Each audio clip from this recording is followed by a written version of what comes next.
साथियों, स्वागत है आपका पॉलिटिकल ट्रैक की एक नई वीडियो में।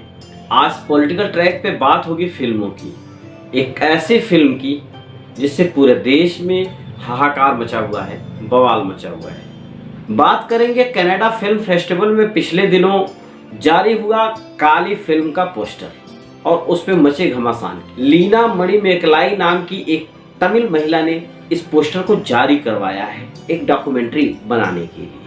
इस पे देश में हाहाकार मचा हुआ है, बवाल हुआ है। देश में तमाम हिंदू और हिंदू संगठनों का मानना है कि हमारे धर्म और हमारी आस्था के साथ मजाक किया गया, खिलवाड़ किया गया, वो भी जानबूझ के ऐसा किया गया कि हमारा धर्म आहत हो। जानते हैं हुआ क्या? ये पोस्टर है। इस पोस्टर में माता काली को, जो कि हिंदुओं की हम सबकी आराध्य हैं, उनको सिगरेट पीता हुआ दिखाया गया है। इसी पर पूरे देश में बवाल मचा हुआ है। यूँ तो पिछले दिनों नूपुर शर्मा से लेके कन्हैया लाल और महाराष्ट्र के शाल्वे फैमिली तमाम बातों को लेके देश में इस समय माहौल गरमाया हुआ है। लेकिन इस नए प्रकरण ने इसमें घी डालने का काम किया है। तमिल मूल की मणिमेकलाई नाम की महिला जो है वो भी हिंदू है। हो सकता है सेकुलरिज्म का भूत उनके ऊपर भी सवार हो, इस वजह से उन्होंने करने की कोशिश किया और किया लगातार। सचमुच ये देश कहाँ जा रहा है? मैं एक पत्रकार होने के नाते भी समझ पा रहा हूँ कि देश की स्थितियाँ बड़ी विकराल होती जा रही हैं। लगातार कोई अभिव्यक्ति की आज़ादी के नाम पे कुछ कर जाए। पिछले दिनों हमने देखा धार्मिक आस्थाओं के नाम पे लक्ष्मी बीड़ी, हनुमान सिगरेट, तमाम कंपनियां इस टाइप की छोटी छोटी कंपनियों को, चप्पल की कंपनियों पे हिंदू देवी देवताओं की मूर्तियां लगाई गई। ये जो देश के अंदर भयानक तस्वीर है वो सिर्फ अभिव्यक्ति की आज़ादी के नाम पे है। लेकिन बड़ा सवाल ये है कि अभिव्यक्ति की आज़ादी के मानदंड भी कई हो जाते हैं। सरकारें अलग अलग या पार्टी के लेवल पे तय किया जाने लगा कि अभिव्यक्ति की आज़ादी किसकी राष्ट्र हित के लिए है और किसकी राष्ट्र के विरोध के लिए। किसकी अभिव्यक्ति की आज़ादी को बर्दाश्त किया जा सकता है और किसकी अभिव्यक्ति की आज़ादी अक्षुण्ण। पिछले दिनों पूरे देश में नूपुर शर्मा के खिलाफ मुसलमानों ने बवाल काटा। 57 देशों में इस्लामिक कोऑपरेशन ऑर्गेनाइजेशन ने खूब बवाल काटा, देश को संदेश दिया, देश के बाहर तमाम रखे सामानों को बंद किया, भारतीय सामानों की खरीदारी पर लगातार विरोध दर्ज किया देश के बाहर। उसे तो एक पक्ष अभिव्यक्ति की आज़ादी नहीं मानता, उसे ये मानता है कि ये पनिशबल ऑफेंस है। लेकिन इस तरीके की लीना मणिमेकलाई जैसा कृत्य काली नाम की डॉक्यूमेंट्री के साथ जो इन्होंने विभत्स मजाक किया, उसका क्या? देश लगातार इस पे विरोध कर रहा है। कई बातें जो नहीं होनी चाहिए संभव है वो भी।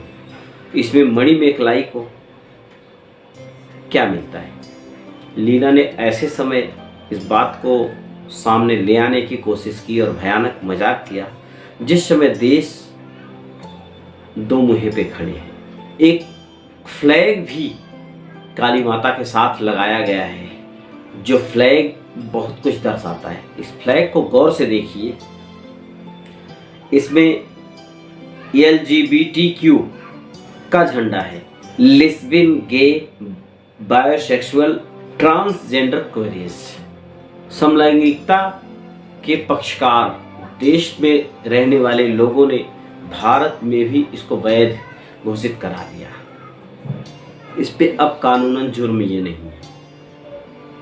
इसके साथ रहकर काम करने वाले लोग सनातनी आस्थावान होंगे, इसकी गारंटी जो है वो आप समझ पा रहे हैं, बेहतर तरीके से समझ पा रहे हैं।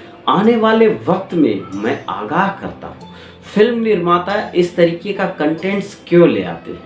सिर्फ इसलिए ले आते हैं कि हमारी मूवीज चले। कुछ समय पहले तक देखा गया कि फिल्मों में ब्राह्मणवाद, ब्राह्मणत्व का विरोध करके फिल्मों को चलाई जा सकती हैं, तो उसको चलाया गया। अब ऐसा लगता है कि पूरी सनातन संस्कृति का विरोध करके फिल्मों को चलाया जा सकता है। उस पर लगातार लीना मणिमेकलाई जैसे निर्देशक लगे। छोटी छोटी शॉर्ट स्टोरीज के माध्यम से जितना भी खोखला किया जा सकता है संस्कृतियों का, वो किया जा रहा है, लगातार किया जा रहा है। लेकिन बड़ा सवाल ये है कि OTT से लेके सारे किसी भी प्लेटफॉर्म पे जारी होने वाली फिल्में, डॉक्यूमेंट्रीज, इनमें सेंसर बोर्ड क्या कर रहा है? सेंसर बोर्ड का क्या रोल है? ये भी बड़ा सवाल है, सवालों के दायरे में, क्योंकि अंततः देश में किसी भी तरीके की कानून व्यवस्था, किसी की भी तरीके की फिल्म और किसी भी तरीके का कंटेंट्स तभी चल पाता है जब शासन प्रशासन समझता है उसे। शासन की मौन स्वीकृति को भी नज़रअंदाज नहीं कर सकते, उसकी तरफ भी ध्यान आना चाहिए। ऐसे ही किसी पॉलिटिकल कंटेंट के साथ फिर से भेंट करते हैं। बने रहिए, बहुत ध्यान से रहिए। धन्यवाद, नमस्कार।